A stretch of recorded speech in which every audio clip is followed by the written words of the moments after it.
Seminar में आप यहाँ पर आए हैं। आपका नाम क्या है और कहाँ से आप नुमाइंदे हैं और आपकी क्या मसरूफियत है?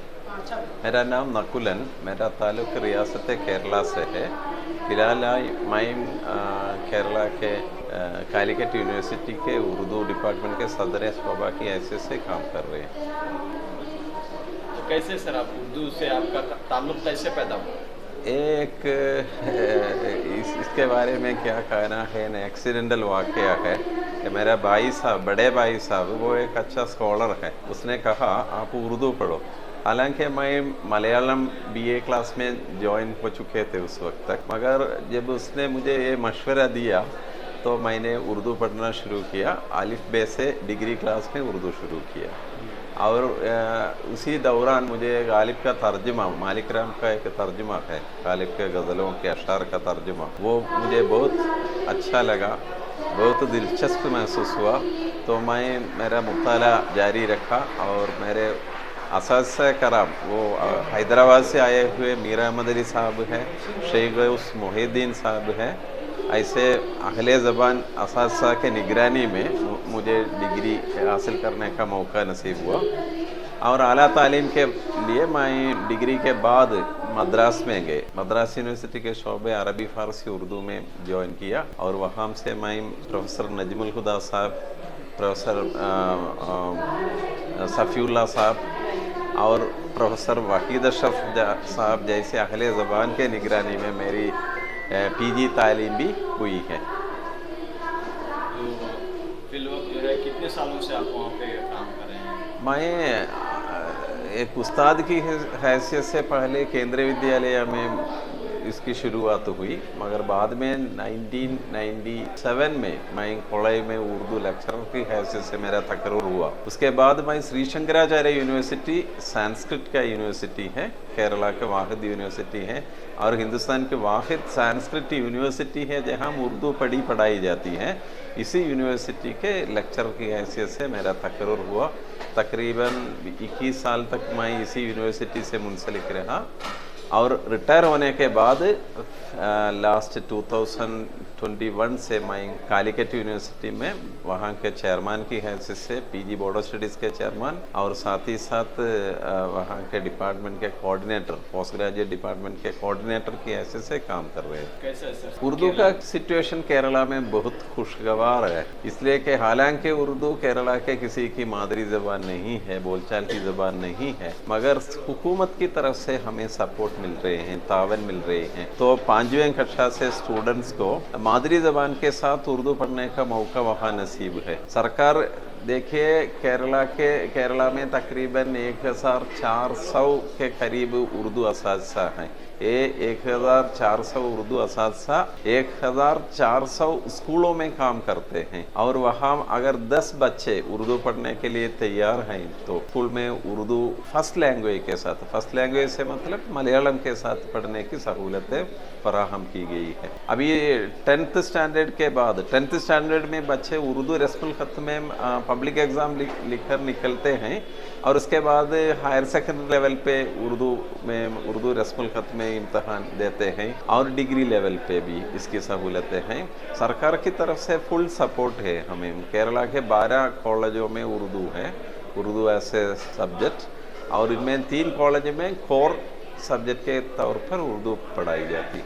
क्या वजह है कि लोग वहाँ पर मलयाली लोग उर्दू की तरफ राग़िब होते हैं? बहुत ही दिलचस्प और मेरी फ़िक्र अंगेज़ सवाल पूछा आप। असल में उर्दू की हैसियत आप देखो, हिंदुस्तानी ज़बानों में उर्दू की इनफरादियत समझना चाहिए। पूरी हिंदुस्तान में राइज वाहिद हिंदुस्तानी ज़बान उर्दू है। यहाँ तक के राष्ट्रभाषा हिंदी को भी ये हक हासिल नहीं हुई है। पूरी हिंदुस्तान में फैली हुई ज़बान है उर्दू। दूसरी बात, उर्दू के अदबी तहलीक़ात का देखना है। उर्दू के अदबी तहलीक़ात की खासियत ये है कि मकामी नहीं है, ये देशी सतह पे है। देशी तशख़्ख़ुस रखने वाली वाहिद हिंदुस्तानी ज़बान उर्दू है और पूरे हिंदुस्तान में एक रवाबती ज़बान की हैसियत से और फ़िल्मी ज़बान की हैसियत से और उलूम की ज़बान की हैसियत से उर्दू के शोहरत देखिए इसी वजह से है। और इससे बड़ी बात यह है कि उर्दू हिंदुस्तान की मुश्तरका तहजीब की निशानी है। ये मुश्तरका तहजीब क्या है, इस पर भी हमें सोचने की ज़रूरत है। मुश्तरका तहजीब, गंगा जमीनी तहजीब लोग अक्सर ये कहा करते हैं, असल में क्या है, आर्याई ज़िंदगी में जब मुसलमानों की ज़िंदगी की मेलजूल हुई, आर्याई आपको मालूम है 1500 साल पहले, मतलब 1500 साल पहले कबल मसीह हिंदुस्तान में आर्याई कौम आ गई और एक आर्याई ज़िंदगी यहाँ परवरिश पाई। इस आर्याई ज़िंदगी में आपको देख सकते हैं वेद मजहब किताबें हैं, उपनिषद हैं और एपिक्स हैं वगैरह वगैरह हैं।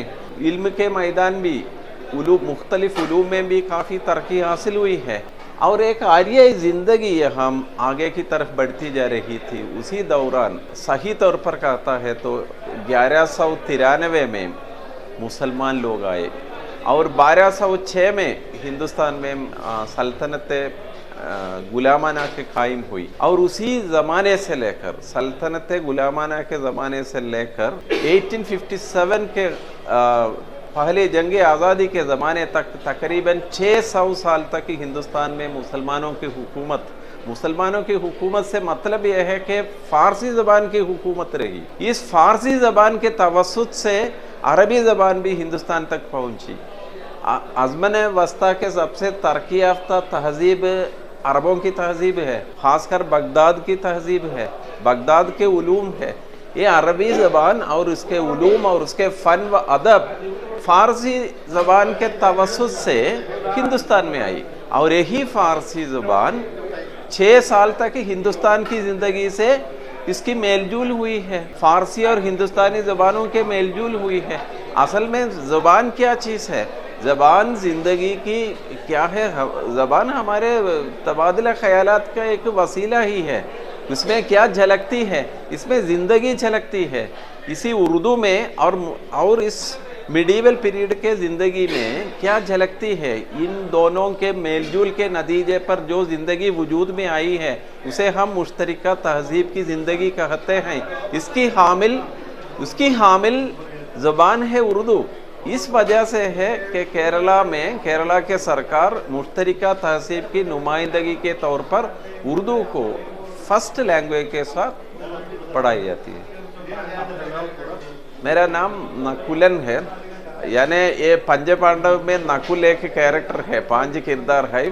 शुमाल के लोग नकुल कहा तो समझता है और नकुलन केरला में क्या है, हमेशा हम एन इस्तेमाल करते हैं आखिर में मर्दों के नाम खासकर।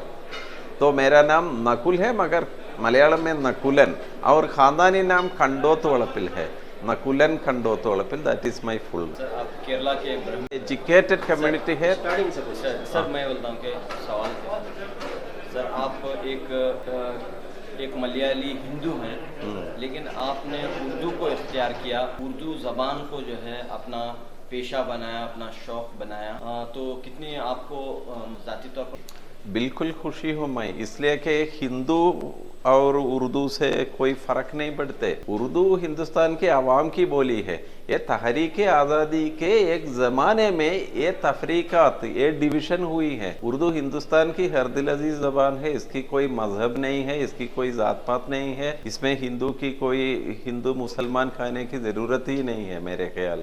के लिए क्या मशवरा आप दे रहे हैं? मशवरा यही है कि मौजूदा ज़िंदगी हिंदुस्तान की मुश्तरका तहज़ीब है, तहज़ीब की ज़िंदगी है। ये मुश्तरका तहज़ीब हिंदुस्तान में हिंदू मुसलमानों के मेलजूल से पैदा हुई है। इसकी नुमाइंदा करने वाली वाहिद ज़बान उर्दू है। ये पूरी हिंदुस्तान में फैली हुई वाहिद ज़बान है। ये हिंदुस्तानी तशख़्ख़ुस रखने वाली ज़बान है। फ़ख्र के साथ उर्दू पढ़ना चाहिए। उर्दू पढ़ने से फ़ायदा है कि हिंदुस्तान के मुख्तलिफ क्या है नैरो माइंडेड ख़यालात को आपको ख़त्म कर सकते हैं और बारी चारगी और मेल मिलाप को इजाफ़ा मिलेगा। ये है मेरा पैगाम। एक इल्जाम ये लगाया तबके की जबान, वो एक मजहब की जबान है, ये एक मुल्क की जबान है, ऐसे देखो, जबान से मतलब पहले जबान क्या चीज़ है हमें समझना चाहिए। जबान असल में इसका ढांचा है, इसका स्ट्रक्चर है। जबान से मतलब अल्फाज नहीं है। उर्दू जबान में अरबी फारसी के अल्फाज कसरत से शामिल हो गई है। इसका मतलब ये नहीं ये अरबी या फारसी है, अरबी या फारसी का हिस्सा है। ये हिंदुस्तानी जबान है। हिंदुस्तानी जबान में अरबी फारसी के अनासिर काफ़ी आपको ढूंढ निकाल सकते हैं। इस तरह मलयालम जबान में अंग्रेज़ी के कई अल्फाज हैं। हम आम तौर पर बोलचाल के वक्त अंग्रेज़ी अल्फाज का इस्तेमाल करते हैं। इसका मतलब ये नहीं है ये मलयालम या उर्दू दीगर ज़बानों के मेलजूल से पैदा हुई है। ये सब सकाफ़ती अनासिर हैं। उर्दू में अरबी फ़ारसी के सकाफ़ती अनासिर मौजूद है ज़रूर, मगर उर्दू बुनियादी तौर पर हिंदुस्तानी ज़ुबान है। उसका स्ट्रक्चर इसकी निशानदही। उर्दू के ताल्लुक से उर्दू की सूरत हाल को देखते हैं कर्नाटक। देखिए, मैं बचपन से ही उर्दू का तालिब इल्म रहा हूँ। मैं एक पहली क्लास से 12वीं क्लास तक उर्दू पढ़ा और उर्दू को पहले से भी मैं बहुत ज़्यादा मोहब्बत करता हूँ। उर्दू मेरी मादरी ज़ुबान भी है, मेरे घर पे भी बोली जाती है। और सबसे बढ़कर ये बात है कि मैं उर्दू को पहले से भी उर्दू की खिदमत में लगा हूँ। जब मैं 1982 की बात कर रहा हूँ, जब कर्नाटक में एक बिल आया था, कर्नाटक असेंबली ने एक बिल पास किया था, कर्नाटका एजुकेशन बिल के नाम से था। और उस बिल के तहत जब उसे बिल को असेंट मिल जाता था प्रेसिडेंट ऑफ इंडिया का, यानी सदर जमहूरिया का, तो सारे मुस्लिम अदारे, मुस्लिम स्कूल खत्म हो जाते थे। उस जमाने में एक तहरीक चली थी, उर्दू बचाओ तहरीक। उस तहरीक के बानी थे जनाब राज इम्तियाज साहब। उस वक्त सालार के एडिटर हुआ करते थे, सालार अखबार के एडिटर हुआ करते थे। और मैं नाचीज उसका मैं सेक्रेटरी था और मेरी बहुत कम उम्र थी, मैं 19-20 साल का था उस समय। और उर्दू की बचाव के लिए हम लोगों ने यहाँ से एक वफद लेके दिल्ली गए। और उस टाइम पे जो है ना, मैं उस वफद का लीडर था, डेलीगेशन का लीडर था मैं। और मेरे बहुत अच्छे ताल्लुकात उस जमाने में इंदिरा गांधी जी से थे। और हम एक दिन पहले गए तो दूसरे दिन उन्होंने हमें अपने यहाँ बुला लिया। तो हमने उर्दू के ताल्लुक से उनको मेमोरेंडम दिया। वो उस वफद में कराटा के भी अब्दुल अलीम साहब और एक अब्दुल रशीद साहब उस कराटा के उस जमाने में सदर हुआ करते थे, और एक हमारे वकील साहब भी उसमें एक थे, और हमारे राज इम्तियाज साहब थे। हम लोग 7-8 लोग गए थे उसमें। तो हमने एक मेमोरेंडम दिया मिसेस गांधी को और कहा कि देखिए, हमारे उर्दू के ऊपर बहुत बड़ा हमला हुआ है, आप सरकार आपकी है, कांग्रेस की है सरकार, और आपके मुख्यमंत्री श्री गुंडू राव जी थे उस जमाने में, और उन्होंने एक कर्नाटक का एजुकेशन बिल के नाम से लाए हमारी सारी स्कूलें खत्म करने की साजिश हो रही है, उर्दू को खत्म करने की साजिश हो रही है।